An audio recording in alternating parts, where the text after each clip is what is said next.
In this short session, we're going to be looking at some of the improvements that have been made to the ProFlex pivot, and then also, as a consequence, the new statistical improvements that these updates have provided. In 2016, when the ProFlex was launched, a new family of feet was born, focusing on the optimal functional outcome when matching with individual users' needs. The ProFlex foot provides a smooth rollover, stability, excellent energy storing and return, and even helps to protect the sound side.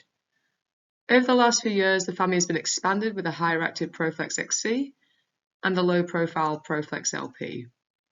With the addition of a torsion unit, the family expanded again, and recently we've added the ProFlex LP Align to the family to allow users to walk barefoot or change shoes whilst maintaining proper alignment.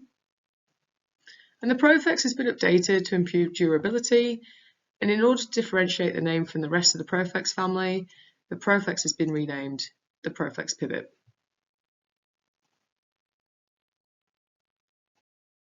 The ProFlex Pivot was compared to the VariFlex foot in this study, and it was found to have an increased ankle range of motion of 82% over the VariFlex, and that equates to 27 degrees range of motion. That can be broken down into 10 degrees of plantar flexion and 17 degrees of dorsiflexion. It was also found that there was an increased ankle power of 95%, resulting in an increased push-off at terminal stance, and that's almost twice that as a VariFlex foot. And the timing of this push-off happens a bit later in stance, extending the stance side period of support and meaning that the body center of pressure is less elevated when stepping onto the sound side. And the combination of these features means that there is an overall medical benefit of reducing the impact on the sound side by 13%, as well as reducing the varus moment on the sound side by 19%. The previous statistics for the ProFlex pivot have been updated, and they show an increase in ankle power from 93% to 95%, as well as a reduced sound side loading by 13% and reduction in sound side peak external knee varus moment by 19%. And these changes can be attributed to the updates that occurred on the ProFlex pivot last year. To improve the ProFlex pivot, multiple parts have been updated. The bearings, the supporting link, and the clamp has been changed. Debris between the blades has been resolved, and a redesign of the bottom and middle blade occurred. The bolts were also updated, and over the next few slides I'll go into these in more detail. To improve the quality of the bearings, a new type has been used in the updated foot, and these are a bit larger and they're made from different material, and that allows for lower friction. In addition to that, we've got new O-rings and washers that have been used in the new design. The cut view of the old ProFlex pivot top axis on the right shows the O-ring and the washer, and now we're just going to show the new ProFlex pivot cut view with the new O-ring a new washer. The washer now has a little ledge to keep the O-ring in place, and that prevents it from moving, it prevents it from touching the bearing, and it also helps prevent noise from happening. And the bearings were tested extensively with what we call the silly walk test, and this is where a large amount of movement is applied to the foot. And the table in the middle shows a reduced development of play when comparing the new upper and lower bearing in the blue and orange respectively to the old upper and lower bearing in the grey and yellow. The rod ends have been redesigned to fit the new bearings, and because of the redesign, the opportunity was used to update the plastic covers, which now directly fasten to the rod, holding it better in place. On the back of the middle blade, the new ProFlex pivot has a smaller clamp, and this clamp has been redesigned to compensate for the new bearings and also has a different shape for less interference with the foot cover. Moving to the middle section of the foot, there's now a plastic film that's been added to the top and middle blade. And this plastic film is designed to limit noise from external and internal dust particles between the blades. And even though we've added the film, it's still important to keep the blades free from particles. During review appointments, it's recommended to remove the foot cover and Spectra sock, rinse the dust particles from the blade with fresh water and dry the foot with a lint-free cloth.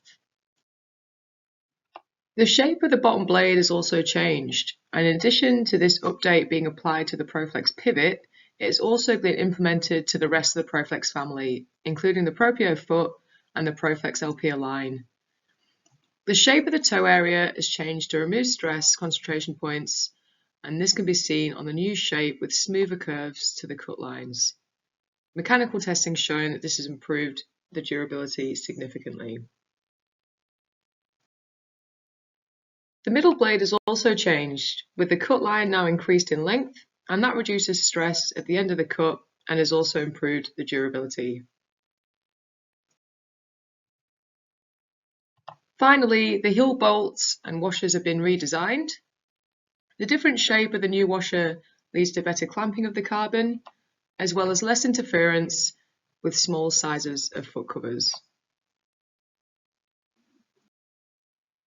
The Proflex pivot consists of 3 carbon fiber blades with unique pivot technology. It features polycentric ankle geometry, and the blades interact to control stiffness and the rate of plantarflexion and dorsiflexion. There's a low stiffness, so a high flexibility in the mid-range, which gives a greater range of motion of 27 degrees in total.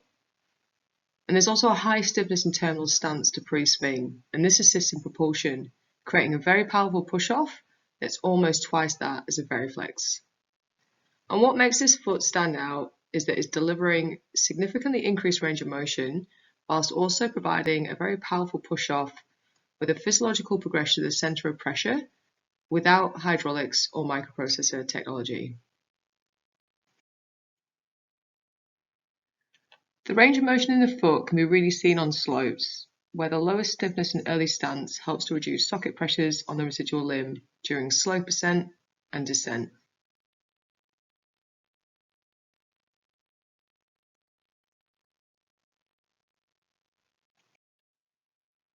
Data has been collected on the center of pressure progression for the Proflex pivot. The center of pressure is a sum of the pressures of the foot against the ground, expressed as a single point. The points are shown progressing from the heel to the toe as the individual progresses through stance. In general, we expect to see the center of pressure to begin in the center of the heel, progress laterally along the foot, cross the metatarsal heads, and then exit through the great toe. As mentioned already, the Proflex pivot was compared to the Veriflex foot, and you can see here the pressure map for each. The Proflex pivot is much more anatomical in its progression from the heel to the toe than the Veriflex, and it features less peak impact points. It has a physiological rollover that is close to a physiological pattern of an able-bodied individual. The stiffness curves for the Veriflex and the Proflex pivot were also compared, and it showed the lowest stiffness around mid-stance and the highest stiffness that is created in later stance in comparison to the Veriflex. And this high energy return that we get with the Proflex pivot, along with the progressive stiffening, is actually similar to what is seen in an anatomical ankle, and it's also an indication of a powerful push-off during late stance. A study by Strife et al. Shows that osteoarthritis in the sound side knee joint is 17 times higher in traumatic transtibial amputees than in age-matched non-amputees, and that pain is twice as common. And this results from an asymmetrical gait, increased impact, and more time spent on the sound side. And the Proflex pivot is tackling the principal mechanical causes for osteoarthritis. That's by helping to enhance gait symmetry by improving the progression of the center of pressure, reducing sound side loading by reducing peak impact by 13%, and reducing the knee varus moment by 19%. And with the powerful push-off that the Proflex pivot provides, it means that the body's center of pressure is less elevated on the prosthetic side at the time of stepping forward onto the sound side. And the result is a smoother, more symmetrical gait and reduced impact on the sound side. So take into account what the user's daily activities are when you're looking at prescription considerations for the Proflex pivot. It adapts very well on uneven ground, which makes it very suitable for bushwalking, negotiating farm environment, and users that have to negotiate slopes and stairs regularly. Low impact users will also benefit from the increased protection of their sound limb. And transfemoral users will get the benefit of increased stability on slopes due to the foot's mid-range compliance. And just bear in mind, it isn't intended for running or for high impact activities. The foot is suitable for transtibial, knee disarticulation, transfemoral and hip disarticulation amputees, and the weight limit for the foot is 125 kgs. It's Unity compatible, allowing users to benefit from volume management, improved proprioception, and firm suspension. Please send through any questions or queries you might have. Myself, Rob, and Lizzie's email address is up on the screen, and call us if you need as well. Thank you for listening.